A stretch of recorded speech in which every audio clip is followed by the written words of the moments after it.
O que eu acho é que o futebol ele deveria sempre se preocupar com assim embora seja gigante assim, quer dizer, algo que não vai se destruir nem tão cedo, mas precisa cuidar bem por exemplo, a seleção brasileira. A CBF precisa cuidar bem da seleção brasileira. Não pode deixar que a seleção brasileira seja, não é que não possa deixar, às vezes ela não consegue, mas ajudar para melhorar a imagem, porque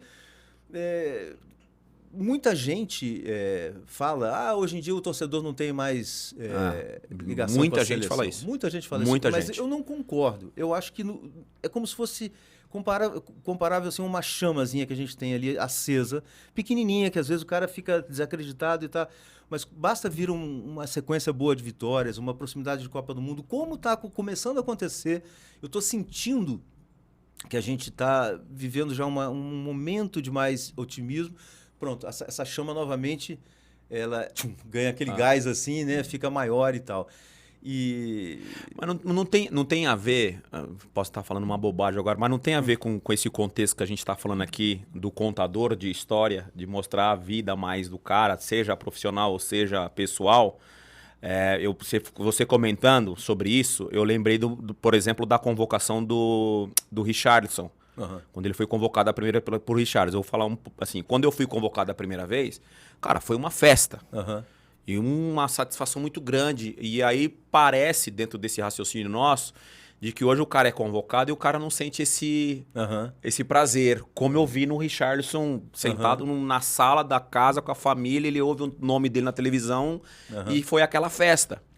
Será que também não tem a ver por causa desse bloqueio que tem dos clubes com os jogadores, a falta de matéria de um grande repórter? É bem complexo. E contar essa história também, e aí de repente vai afastando o torcedor do jogador em específico? Pois é, não cria aquela identificação, aquela proximidade. Eu acho que tem muito disso. O moleque hoje assim. Ele quer jogar na Europa, ele não quer necessariamente chegar na seleção, ele quer vestir a camisa do Barcelona, do Real Madrid, do Chelsea.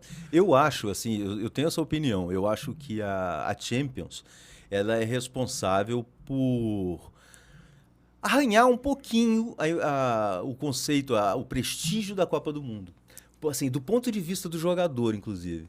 Porque, cara, jogar uma Champions, né, hoje em dia e já há alguns anos, assim, para esses caras, é meio que jogar um pouquinho a Copinha do Mundo ali, né, cara? Assim, porque são os melhores assim, e tal. Cara, são os melhores, o dinheiro é muito alto, o prestígio é muito grande, tem muita coisa em jogo, é muito transcendente, assim, transcende muito, é um grande jogo, é uma grande, sabe, são números, são coisas muito... Então, aquela ilusão, aquela vontade de jogar pela seleção, eu acho que existe ainda, mas...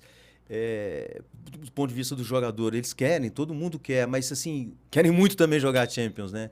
Querem muito ganhar Champions. Então, eu acho que assim, que há 20 anos assim, já existia Champions, tudo bem, você, por exemplo, já jogava, estava na Europa e tal, mas eu acho que não é a mesma coisa, não é o mesmo produto que é hoje. Não sei se você concorda. Concordo. Até não só a qualidade técnica, mas também acho que essa visibilidade, né? Eu, por exemplo, Tino, na minha geração Brasil, eu não lembro dessa importância dos clubes, a não ser lá na época de 90, com São Paulo, 92 e tal, essa ganância de querer ganhar a Libertadores. Não, mas ela não era tão valorizada. Eu tô errado. Não, o estadual era quando muito eu faço forte. essa retrospectiva, eu não o estadual era muito... Não O é? Campeonato Paulista tinha muito mais valor, às vezes, que uma Libertadores. E hoje eu vejo os clubes brasileiros, tipo, terminar em quarto num Campeonato Brasileiro... Comemoram. Comemoram, porque conseguiram porque é vaga na Libertadores. E a Champions eu acho que ganhou um pouco desse... Ganhou um pouco não, bastante desse prestígio também, status, desse sentimento do jogador querer jogar, disputar a Champions League, assim. Mas eu acho que aí também, o Denilson falou, eu acho que a comunicação, ela também tem um papel nisso, né? O Tino pegou uma época em que a gente tinha mais acesso, conseguia contar boas histórias, então isso entrava mais na casa das pessoas, e o jeito de contar...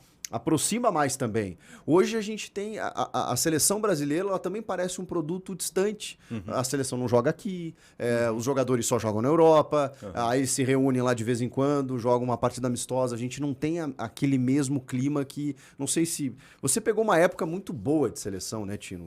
Durante todos esses Pegou uma anos. fase... 3 finais, né? Meu Deus do céu. 3 Só finais isso. e 2 títulos. Só isso. É uma treta ele e o Cafu, velho. Não sabe Porra, que isso, eu não imagino aí.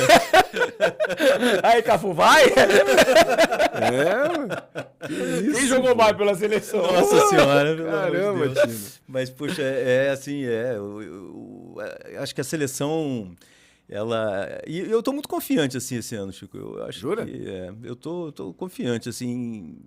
Eu acho que tá no bolo ali, pra mim, assim, das principais, assim. Porque eu acho que, assim, o Tite chegar é um negócio muito louco pro futebol brasileiro, mas ele vai chegar como o segundo técnico mais antigo entre as isso 32 aí. seleções. Técnico do Brasil, né? Estamos falando do Brasil. E isso é raro, né? É raríssimo. É. E eu acho que ele tinha que continuar. E eu ainda acho que ele Eu tinha que também. continuar, mas eu ele não vejo ele outro já assim. decidiu sair. Eu né? não vejo outro Difícil, né? à altura, assim. Sabe, aquele cara maduro, como tinha o Tite em 2014, por exemplo. Você tinha, tá na hora do Tite, tá madurinho, olha, o cara tá pronto pra seleção. Exato. Não tem uma unanimidade assim hoje, né? Seria ele mesmo.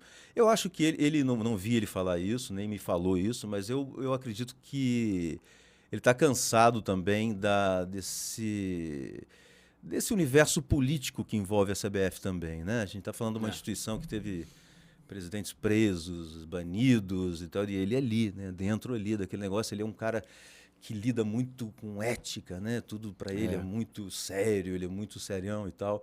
Então eu sei que, ou imagino assim, que ele não está confortável assim, né? nesse lugar. Ele quer sair. E também imagino que ele tenha saudade do dia a dia. O cara, ele gosta muito de ter o jogador ali na mão, sabe? De trazer. O contato do dia a dia, o né? contato do dia a dia. A seleção é outra coisa, né, Denilson? É outra profissão quase. Você demora muito. Hoje é muito mais um contato, né? Ou a ligação FaceTime, ou liga aí como é que você tá e tal. Que eu acho que é um trabalho, assim, pelo que eu conheço, enfim, conversando com vários que trabalham lá, desse monitoramento desses jogadores. A seleção brasileira também acho que está mais preparada do que há 6 meses, por exemplo. Se me perguntar se ganhar, vai ganhar há 6 meses, eu te diria que não. Hoje eu já tenho um pouco mais de esperança.